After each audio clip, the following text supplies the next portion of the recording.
ভাবছেন কি একটা বিড়াল না? আজকে কম হয়েছে রাসেল। আজকে কম আসছে। দেখছেন কত বিড়াল। এখন অলরেডি রাত 12:30টার মতো বাজে। আর এগুলা কিছু ঘুমাইতেছে। সামুদ্রিক মাছ, খুব দামি, এটাও খাওয়াই দেন।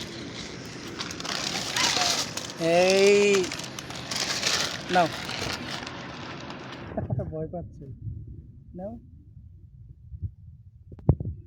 নাও।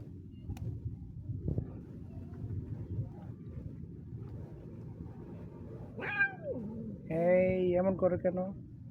ওই যে আরেকজন আসতেছে হেলে দুলে।